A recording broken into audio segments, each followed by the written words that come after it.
Les médecins se sont tous mis autour de moi. Je leur ai posé la question, est-ce que je viens marcher un jour? Et on m'a dit, monsieur Létru, je ne sais pas si vous allez pouvoir remarcher un jour, mais une chose est sûre, on va essayer de faire le maximum pour que vous puissiez récupérer. La vie d'Axel Alétru est composée de virages inattendus. Né en 1990 à Lesquin, dans les Hauts-de-France, Axel se passionne pour les deux roues dès 5 ans. À un âge où certains n'ont pas quitté leur roulette, Axel enchaîne déjà les titres. Champion d'Europe, vice-champion du monde junior, vice-champion de France de BMX, il poursuit avec les concours de motocross. Le 27 juin 2010, son destin bascule en même temps que sa 250 cm3 lors d'une compétition en Lettonie. Le diagnostic tombe comme un couperet. Paraplégie. Donc en une fraction de seconde, je passe de pilote professionnel à personne handicapée.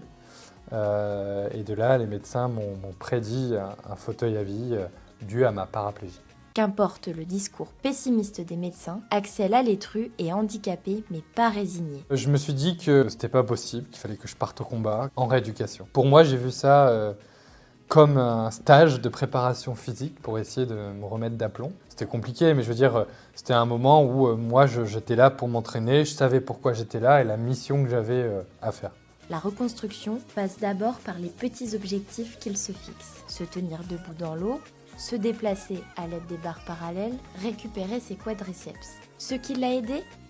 Plusieurs choses, l'entourage, ma kiné qui a fait un boulot extraordinaire, et aussi être avec les patients qui avaient vécu un petit peu une expérience similaire et qui me donnaient un petit peu leur feedback pour voir qu'il y avait une vie après l'accident. Donc moi j'ai perdu 80% des muscles des jambes, mais avec mes quadriceps, aujourd'hui j'arrive à faire beaucoup de choses. Et donc j'essaye de les chouchouter, de les entretenir pour qu'ils puissent continuer à m'aider au quotidien. Puis les objectifs sont plus grands. Les Jeux paralympiques de Rio en 2016.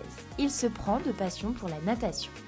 Mais aux portes de Rio, le néo-nageur est finalement reclassé. Trop valide pour les invalides, pas assez invalide pour les valides.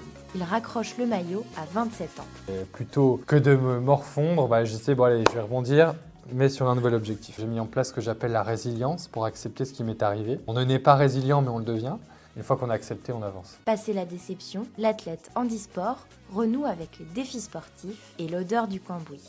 En 2020, il s'inscrit au Rallye Dakar. Au volant du side-by-side véhicule, il avale du sable et des milliers de kilomètres en Arabie Saoudite aux côtés des valides et pulvérise son challenge initial. Il termine 7e au classement général, premier français et premier en véhicule série. Ça a été magique parce que personne ne l'a jamais fait. Gagner la catégorie T4 en SSV, ça a été waouh. Beaucoup d'émotions. Le moteur d'Axel Alétru n'est pas prêt de s'arrêter. Le 4 février 2024, il remontera pour la première fois sur une moto en compétition lors de la mythique Enduropal du Touquet, aux côtés des valides. Une épreuve qui est mythique, 500 000 spectateurs en une semaine, 3 jours de course, 1300 pilotes au départ. C'est de ma région, j'ai envie de partager ce message fort que rien n'est impossible. D'autant que la course a lieu sur du sable. En cas de chute, Axel a développé une technique pour se relever et repartir. Il est aussi surveillé de près par tout le staff de l'Enduropal. J'ai ce fameux hashtag Je peux 2024 qui est aussi un slogan important pour moi. Donc je vous invite à me rejoindre aussi sur ce hashtag. Envoyez-moi vos vidéos, vos défis. Le but c'est qu'on soit le plus nombreux possible.